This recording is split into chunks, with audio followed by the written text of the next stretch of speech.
BJP अध्यक्ष नितिन गडकरी के इस्तीफे की मांग की है। बीजेपी नेता यशवंत सिन्हा ने गडकरी पर कंपनियों में गोलमाल का आरोप है। राम जेठमलानी ने गडकरी के इस्तीफे की मांग की थी, लेकिन बीजेपी ने क्लीन चिट दी थी गडकरी को। उस समय भी जेठमलानी ने यशवंत सिन्हा के नाराज होने का दावा किया था। उन्होंने कहा था कि उनके साथ है यशवंत सिन्हा।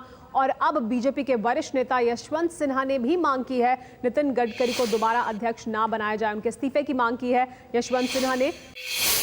ममता को केंद्र की यूपीए सरकार के खिलाफ अविश्वास प्रस्ताव के लिए भले ही दूसरे दलों का समर्थन न मिल पा रहा हो, लेकिन इसके बावजूद ममता बनर्जी चाहती हैं कि सरकार के खिलाफ अविश्वास प्रस्ताव आए।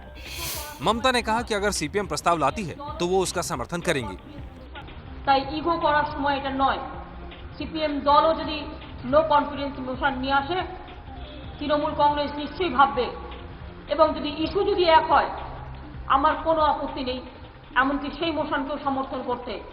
লাইক দিস আমি রিকোয়েস্ট করব তাদের এটা ভেবে দেখুন, ইউপিএ দুর্নীতিবাজ এবং অ্যান্টি পিপুল সিদ্ধান্ত নিচ্ছে যেভাবে ডোন্ট কেয়ার অ্যাটিটিউড করে প্রত্যেকটা কেয়ার কাউকে করছেই না, যা ইচ্ছে করে যাচ্ছে গভর্নমেন্ট। शाहीन और उसकी दोस्त पर आईटी एक्ट की धारा 66A के तहत केस दर्ज किया गया है। इसके अलावा दोनों पर आईपीसी की धारा के तहत भी केस दर्ज किया गया है। आईटी एक्ट 66A का दायरा काफी बड़ा है, इस वजह से कोई भी आपत्तिजनक कमेंट लिखना इसके दायरे में आ सकता है। आईटी एक्ट 66A के तहत नियम है, अगर ऐसा कमेंट जिससे किसी के मान सम्मान को ठेस पहुंचती हो, या फिर किसी को दुख या पीड़ा होती हो, या फिर कमेंट में अश्लीलता है, या यह जानते हुए कि जानकारी गलत है उसे लिखा जाता है, तो इस एक्ट के तहत कार्रवाई हो सकती है। दोष साबित होने पर 3 साल तक कैद की सजा और 5 लाख रुपए जुर्माना लग सकता है। कानून के अंदर कोई पैरामीटर्स ही मौजूद नहीं है कि इसके दुरुपयोग को वो रोकने में स्वयं सक्षम हो जाए, तो आवश्यकता इसको संशोधित कर इसके पैरामीटर्स को बहुत ज़्यादा नैरो डाउन करने की आवश्यकता है। दूसरी, केंद्रीय सरकार ने पूरे राष्ट्र भर में किसी पुलिस अधिकारियों को ये गाइडलाइंस नहीं दी कि आप फला कंडीशंस में ही इस तरह की सेक्शंस को इन्वोक करेंगे, लिहाजा आर्बिट्ररी इन्वोकेशन हो रही है।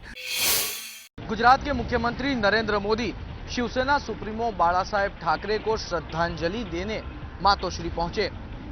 बाला साहेब ठाकरे का 17 नवंबर को निधन हो गया था।